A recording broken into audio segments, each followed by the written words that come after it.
ನಮಸ್ತೆ ಎಲ್ಲರಿಗೂ welcome to my channel. Friends, ಇವತ್ತು ನಾನು ವೆಜಿಟೇಬಲ್ ಫ್ರೈಡ್ ರೈಸ್ನ ತುಂಬಾ ಸುಲಭವಾಗಿ ಮಾಡೋದು ತೋರಿಸ್ಕೊಡ್ತಾ ಇದ್ದೀನಿ. ಚಿತ್ರಾನ್ನ ಪುಳಿಯೋಗರೆ ಮಾಡೋ ಅಷ್ಟು ಟೈಮ್ನಲ್ಲೇ ನಾವು ಈ ವೆಜಿಟೇಬಲ್ ಫ್ರೈಡ್ ರೈಸ್ನ ಪ್ರಿಪೇರ್ ಮಾಡ್ಕೋಬೋದು. ಅಷ್ಟೊಂದು ಸುಲಭವಾಗಿರುತ್ತೆ ಮತ್ತು ಟೇಸ್ಟ್ ಅಂತೂ ತುಂಬ ಅದ್ಭುತವಾಗಿರುತ್ತೆ. ಮಕ್ಕಳು ಲಂಚ್ ಬಾಕ್ಸ್ಗೆ, ಮನೆಯವ್ರ ಟಿಫನ್ ಬಾಕ್ಸ್ಗೆ ಎಲ್ಲದಕ್ಕೂ ಈ ಫ್ರೈಡ್ ರೈಸ್ ತುಂಬಾ ಚೆನ್ನಾಗಿರುತ್ತೆ.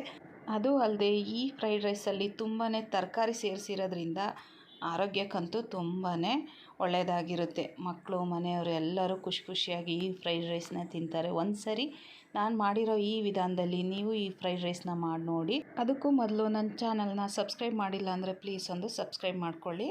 ಇವಾಗ ಮಾಡೋದು ನೋಡೋಣ ಬನ್ನಿ. ಮೊದಲಿಗೆ ನಾನು ಒಂದು ಬಾಣಲಿನ ಬಿಸಿಗೆ ಇಟ್ಕೊಂಡು ಒಂದು 5 ಟೀ ಸ್ಪೂನಷ್ಟು ಎಣ್ಣೆ ಸೇರಿಸ್ಕೊಂಡಿದ್ದೀನಿ.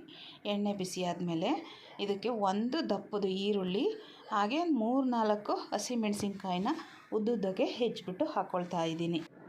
ಈರುಳ್ಳಿನ ಜಾಸ್ತಿ ಫ್ರೈ ಮಾಡ್ಕೋಬಾರ್ದು, ಒಂದು 2 ನಿಮಿಷ ಫ್ರೈ ಮಾಡಿಕೊಂಡ್ರೆ ಸಾಕು.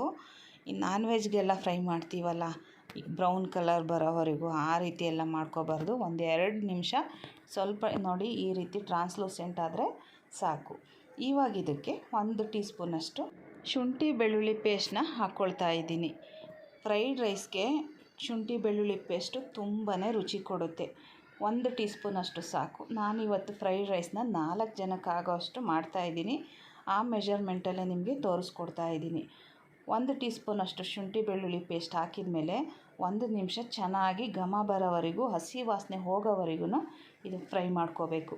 ನೋಡಿ, ಇವಾಗ ಶುಂಠಿ ಬೆಳ್ಳುಳ್ಳಿ ಪೇಸ್ಟ್ ಫ್ರೈ ಮಾಡಿದ್ದಾಗಿದೆ. ಇವಾಗ ತರಕಾರಿಗಳನ್ನ ಸೇರಿಸ್ಕೊಳ್ತಾ ಇದ್ದೀನಿ. ಮೊದಲಿಗೆ ಕ್ಯಾರೆಟ್ನ ಹಾಕ್ಕೊಂಡಿದ್ದೀನಿ. ಒಂದು ಸಣ್ಣ ಕ್ಯಾರೆಟ್ನ ಸಣ್ಣದಾಗಿ ಹೆಚ್ಚಿಬಿಟ್ಟು ಹಾಕ್ಕೊಂಡಿದ್ದೀನಿ. ಹಾಗೆ ಒಂದು 5-6 ಬೀನ್ಸ್ನ ಸಣ್ಣದಾಗಿ ಹೆಚ್ಚಿಬಿಟ್ಟು ಸೇರಿಸ್ಕೊಳ್ತಾ ಇದ್ದೀನಿ. ಇವೆರಡನ್ನೂ ಮೊದಲಿಗೆ ಒಂದು 2 ನಿಮಿಷ ಚೆನ್ನಾಗಿ ಫ್ರೈ ಮಾಡ್ಕೋಬೇಕು.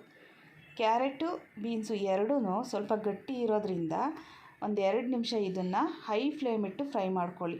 ಫ್ರೈಡ್ ರೈಸ್ ಮಾಡಬೇಕಾದ್ರೆ ಊರಿನ ಕಮ್ಮಿ ಮಾಡ್ಕೋಬೇಡಿ. ಹೈ ಫ್ಲೇಮ್ ಇಟ್ಟು ಫ್ರೈ ಮಾಡಿಕೊಂಡ್ರೆ ಕ್ರಂಚಿಯಾಗಿ ಬರುತ್ತೆ ತರಕಾರಿ.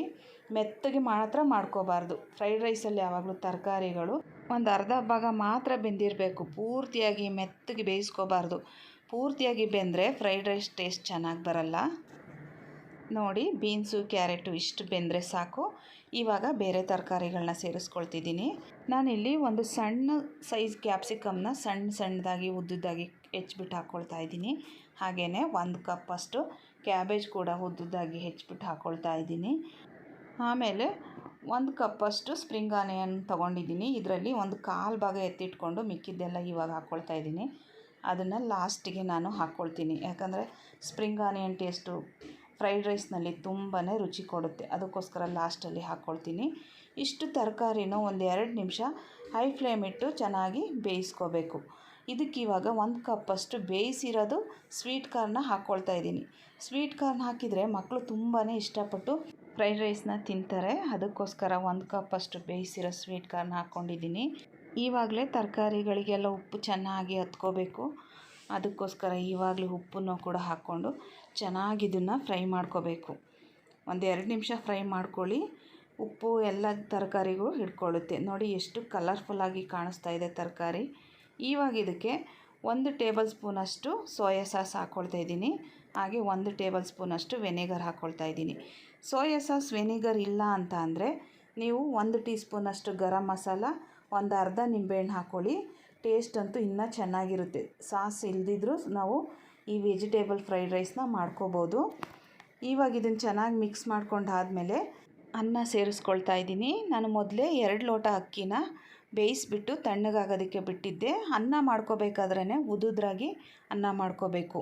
ನಾನಿಲ್ಲಿ ನಾರ್ಮಲ್ ಸೋನಾ ಮಸೂರಿ ರೈಸಲ್ಲೇ ಅನ್ನ ಮಾಡ್ಕೊಂಡಿದ್ದೀನಿ. ಬಾಸುಮತಿ ರೈಸು ಅಥವಾ ಜೀರಾ ರೈಸು ಯಾವುದಿರುತ್ತೆ ನಿಮ್ಮ ಮನೇಲಿ ಅದನ್ನು ಉದುದ್ರಾಗಿ ಮಾಡಿ ಸೇರಿಸ್ಕೊಳ್ಳಿ.